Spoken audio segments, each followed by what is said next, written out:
Vidéo flash éclair aujourd'hui où je vous montre enfin la recette de gaufres carnivores.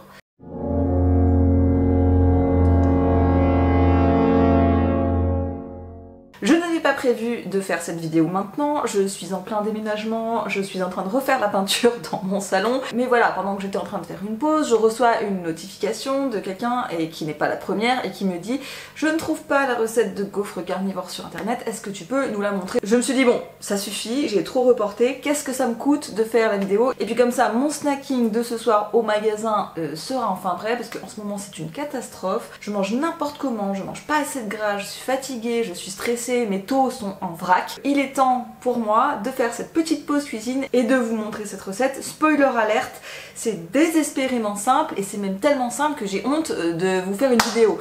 Donc première étape, il faut liker cette vidéo. Deuxième étape, il faut faire préchauffer le four. Moi je le fais préchauffer pas beaucoup, à 150-160. Troisième étape, de quoi vous avez besoin? Vous avez besoin d'un moule. En fonction de ce que vous voulez faire, vous n'allez pas prendre le même moule. Si vous voulez quelque chose en forme de gaufre, parce que ça s'appelle quand même gaufre carnivore, bah vous prenez un appareil à gaufre, un moule à gaufre.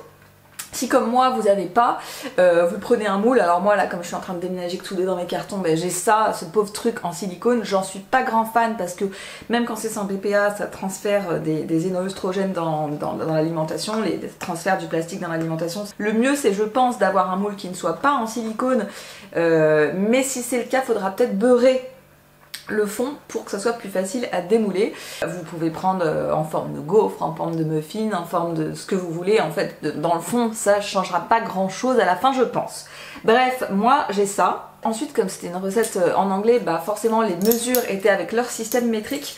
Moi j'avais acheté ça chez Alice Delis il y a longtemps et c'est tellement utile parce que le gras se mesure avec celle-là, la levure se mesure avec celle-là. Moi entre temps j'ai changé les proportions. De toute façon, quoi qu'il arrive, j'essaierai de vous donner les conversions pour que vous puissiez le faire à la maison même si vous n'avez pas ce genre de cuillère.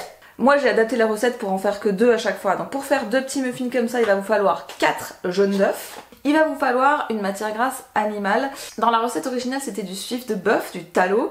J'en avais pas, j'ai essayé avec du ghee et ça marche très très bien. Donc là je suis dégoûtée parce que j'ai un colis Nutribe qui m'attend au magasin avec du ghee, avec les nouvelles stevia, parce qu'il y a 2 nouvelles stevia, une à l'amande, une à l'ananas, avec de la crème Nutribe vanille, avec de la ghee coco. Enfin je suis dégoûtée parce que j'ai tout au magasin, mais que l'autre jour j'étais trop chargée que j'ai pas pu la prendre. Donc voilà, j'ai pas pour aujourd'hui.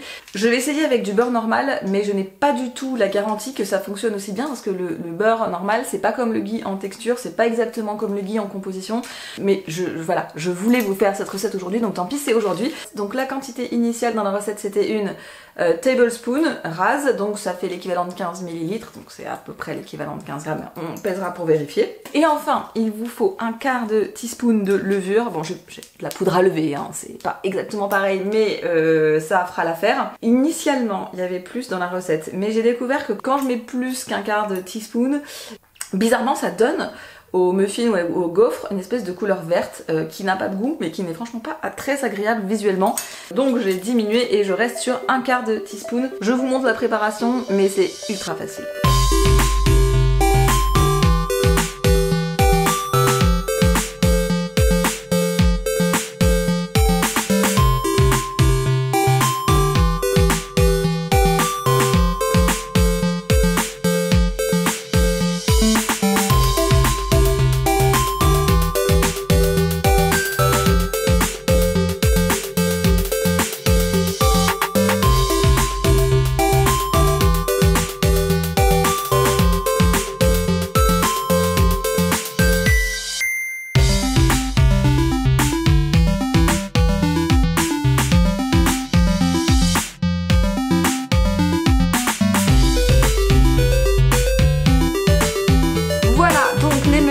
Resté 12 minutes au four, peut-être même un peu plus puisque j'étais au téléphone avec SFR puisqu'il n'y a toujours pas internet chez moi. Si vous le faites dans un moule en plastique, ne les laissez pas dans le moule en plastique, laissez-les le moins possible dans le moule en plastique. Ça ressemble à ça à la fin. Vous auriez pu choisir de faire plus gros, mais c'est quand même assez dense. Moi je vais les laisser refroidir. Pour l'avoir fait avec du beurre plutôt que du ghee, la texture n'est pas comme d'habitude, ça suinte un peu le beurre. D'habitude c'est pas comme ça. Bon, je vous conseille vraiment de le faire avec du ghee parce que je trouve qu'avec du beurre ça ça fait pas comme d'habitude. L'intérêt de ça, si vous voulez, c'est pas forcément le goût, c'est pas incroyable au point qu'on se dise je vais en faire tous les jours. Surtout si vous faites pas des versions laxistes avec du fromage et tout un tas de trucs à l'intérieur. L'intérêt de ça, c'est le côté pratique et les macros. Parce que quand vous êtes comme moi, et que vous n'avez pas beaucoup de temps pour manger au travail, le soir, etc. En fait, vous avez un truc qui est rapide à faire, facile à faire, qui s'emporte facilement, qui est bon, et dont les macros sont irréprochables, et qui sont un prétexte parfait pour rajouter du beurre dessus.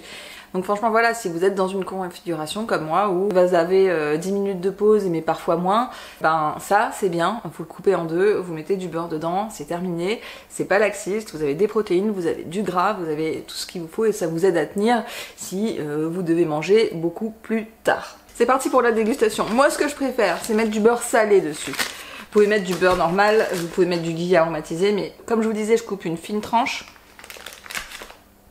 Hop. Donc, verdict et conclusion. La dégustation d'aujourd'hui nous donne la preuve que même si vous n'avez pas de ghee, vous pouvez quand même le faire avec du beurre, ça va fonctionner. Je trouve que c'est un peu moins réussi, un peu moins bon, mais ça fonctionne quand même.